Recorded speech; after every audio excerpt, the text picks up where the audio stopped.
Chapter 12, Baby Feet. Mr. Fargo set up an outdoor studio in the side yard. He spread his canvas on the grass like a rug.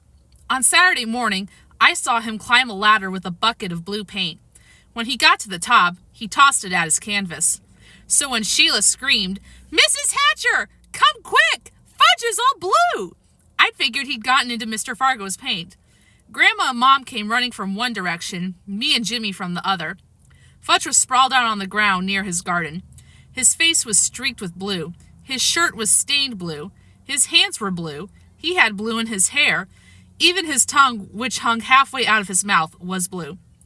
"Mr. Fargo is going to go nuts," I told Mom. "None of us are supposed to go anywhere near his art supplies." "I don't think it's paint," Mom said, spying an empty fruit basket on the ground. She picked it up and waved it at Fudge. "Did you eat up all the blueberries?" Fudge moaned. "You ate our blueberries?" I said. "Jimmy and I were on our knees for more than 2 hours picking them, and Grandma was going to bake us a pie." "I didn't eat them all," Fudge said in a very small voice. "Turtle ate some." "You fed Turtle blueberries?" I asked. He liked them. "Turtle's a dog," I said.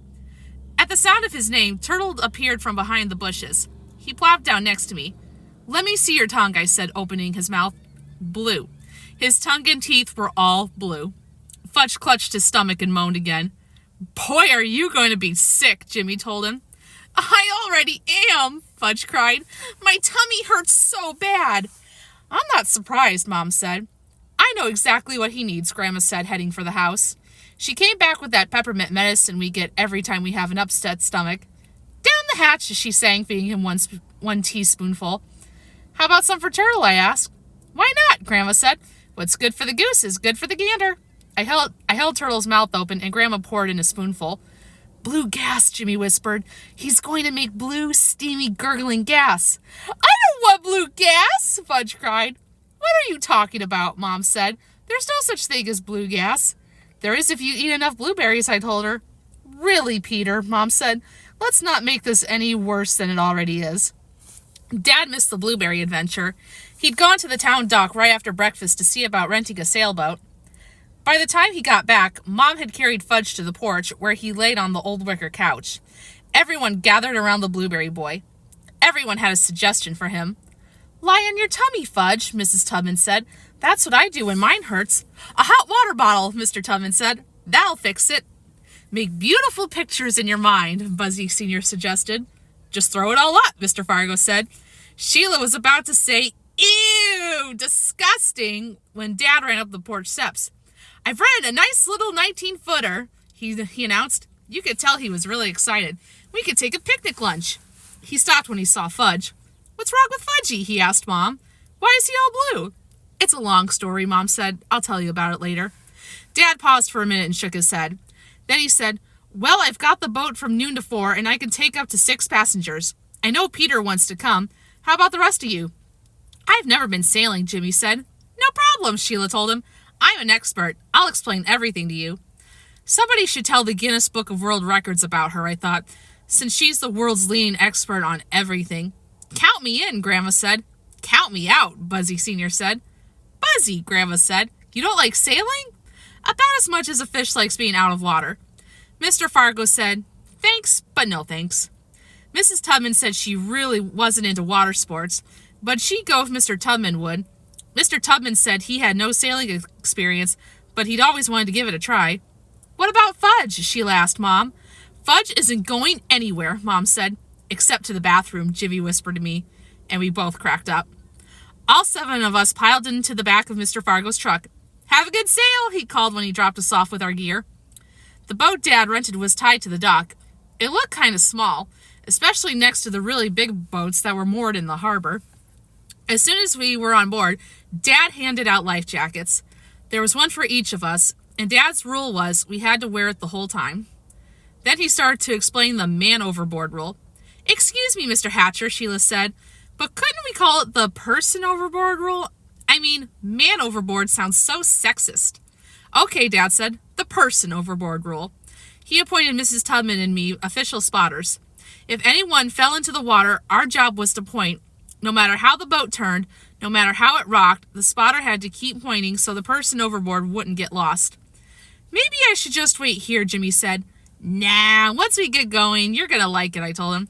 I don't know, Jimmy said. I'm not the world's greatest swimmer. Nobody's going swimming, I said. This water's so cold, you'd have hypothermia in a couple minutes. Hypo who? Jimmy said. Hypothermia, I said. That's when your body temperature falls really low. Most people who die when they fall in the water die from that, not from drowning. I think Jimmy would have jumped back on the dock if we hadn't sailed away right then. My bad, I'm sorry. Oh, my hat! Mrs. Tubman cried as we got going. The wind took my hat! We watched as it slowly drifted down into the water. Sorry, Jean, Dad said. You should have pinned it to your hair. I didn't know, Mrs. Tubman said. Now you do, Dad told her. I really like that hat, Mrs. Tubman mumbled. I don't think Dad heard her. He was at the tiller, which is the stick that steers the boat. Soon we were moving along really fast for a sailboat. I liked the whoosh, whoosh sound as the boat cut through the water. Dad relaxed a little. So did the rest of us. We held our faces up to catch a few rays. Don't forget to use plenty of suntan lotion, Grandma said. Sheila slathered it all over herself. By the time she was done, she smelled like a coconut factory. I never burned, Jimmy told Grandma. Me neither, I said. Aren't you lucky, Grandma said. We sailed along that way for an hour before Dad called, Anybody ready for lunch? Yes, we all answered at once. We dropped anchor near a small island. I handed out our lunch bags. Jimmy had brought his favorite, sardines and onions on rye. The rest of us had cold chicken, left over from last night's dinner. Am I hungry? Jimmy said, gobbling up one sardine and onion sandwich and starting on the next. Me too, Sheila said. I've never been so hungry in my entire life. It's the salt air, Grandma said. It does wonders for your appetite. The three of us polished off a bag of chips, a box of cookies, and all the juice. Then we hit the fruit. Don't stuff yourselves, Grandma told us. It's better to eat lightly when you're sailing. But we're anchored now, Jimmy said, helping himself to a second peach. Grandma raised her eyebrows. After lunch, we relaxed for a while. Dad took a snooze. Grandma and Mrs. Tubman had a heavy discussion about the problems of the city.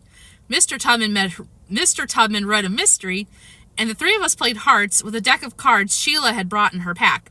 I'm always prepared, she told us. After a couple hands, she said, Speaking of prepared, is there a bathroom on this boat? Look around, I told her. Do you see a bathroom? Since we were in an open boat, it didn't take much to figure out the answer to that question. Well, what's this person supposed to do? She asked. A person is supposed to go before. I did. Then a person is supposed to wait until we're back. She checked her watch. That's almost 2 more hours. If it's an emergency, Dad has a bucket, I told her. A bucket? Sheila said. That's disgusting, Jimmy and I sang at the same time. Just when I think it's possible that the two of you are human beings, you prove that I'm wrong. Sheila's outburst woke Dad. He checked his watch. We better get started. We'll be heading into the wind on the way back, so it's going to take longer. Once we were underway, it felt a lot colder than before. We pulled on sweatshirts. Sheila shivered and moved closer to me. I moved away from her and closer to Jimmy. It got more and more windy as the sky filled with big gray clouds. The boat tipped and the water splashed over the rails, spraying us. That's when Jimmy grabbed my arm and said, I feel funny. Dad, I called. Jimmy feels funny. Keep your eye on the horizon, Dad told him. What horizon? Jimmy asked. His eyes were rolling around in their sockets and he was turning green. Grandma said, Breathe through your nose, Jimmy. Inhale, exhale. Inhale, exhale.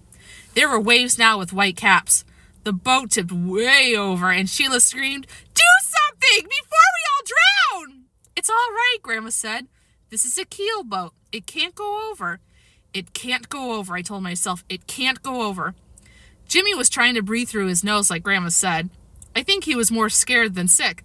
A puff is coming, Warren, Grandma called. A puff of what? Sheila cried, grabbing me. A puff of wind, Grandma said. Look at the water. You see how it's rippling in front of us? Then she shouted to Dad, Warren, head up in the puff. All of a sudden, the boat, which was already tipped halfway over, tipped so far the sails touched the water. The Tubmans screamed and clung to each other. Sheila dug her fingernails into my hand. Jimmy groaned and hung on to me. He breathed his sardines and onions right into my face. Oh, poor Peter. Let Muriel take the tiller, Mrs. Tubman yelled. You want Muriel to be captain, Dad said. Fine.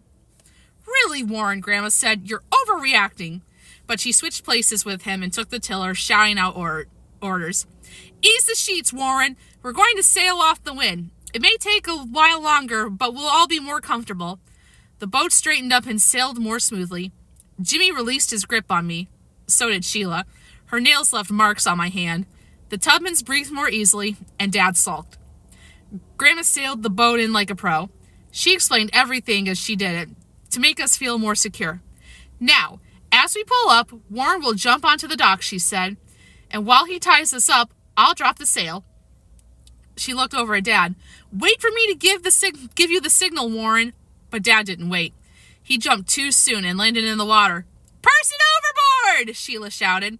Mrs. Tubman and I remembered our responsibilities. We pointed at Dad. We pointed as some guy from the dock reached into the water and pulled him out. We pointed as someone else wrapped him in a blanket. We pointed until Dad looked at us and called, Okay, that's enough. You can stop pointing now. He was shivering so hard his teeth clicked.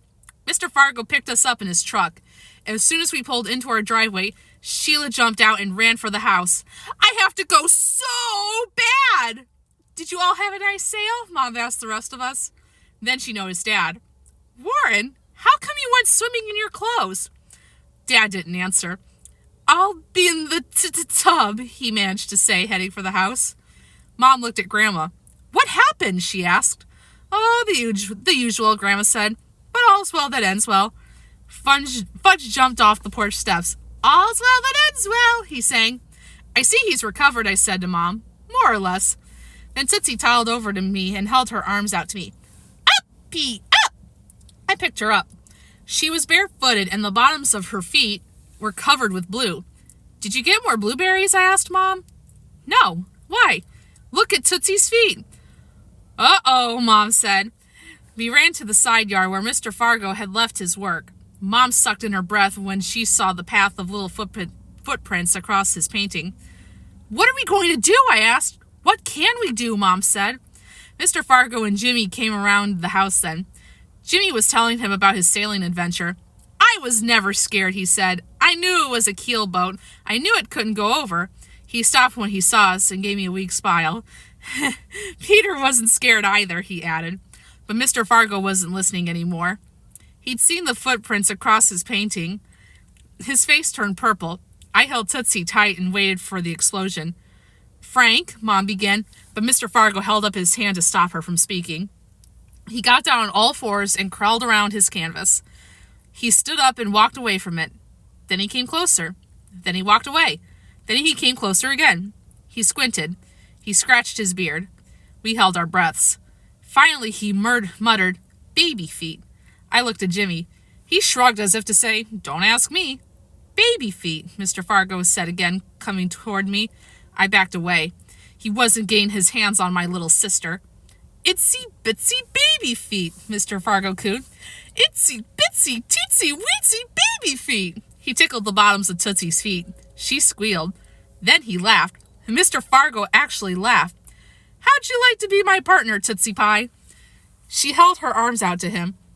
He swung her up in the air. I think we've got something here, he told her. I think those little baby feet of yours are going to be a big hit. None of us knew what he was talking about, but we were all relieved. That night after supper, Jimmy and I used up a whole jar of Noxzema. We had sunburned faces, necks, and ears. Our ears hurt more than anything. Why didn't you use suntan lotion? Mom asked. I never burn, Jimmy said. Famous last words, Grandma said.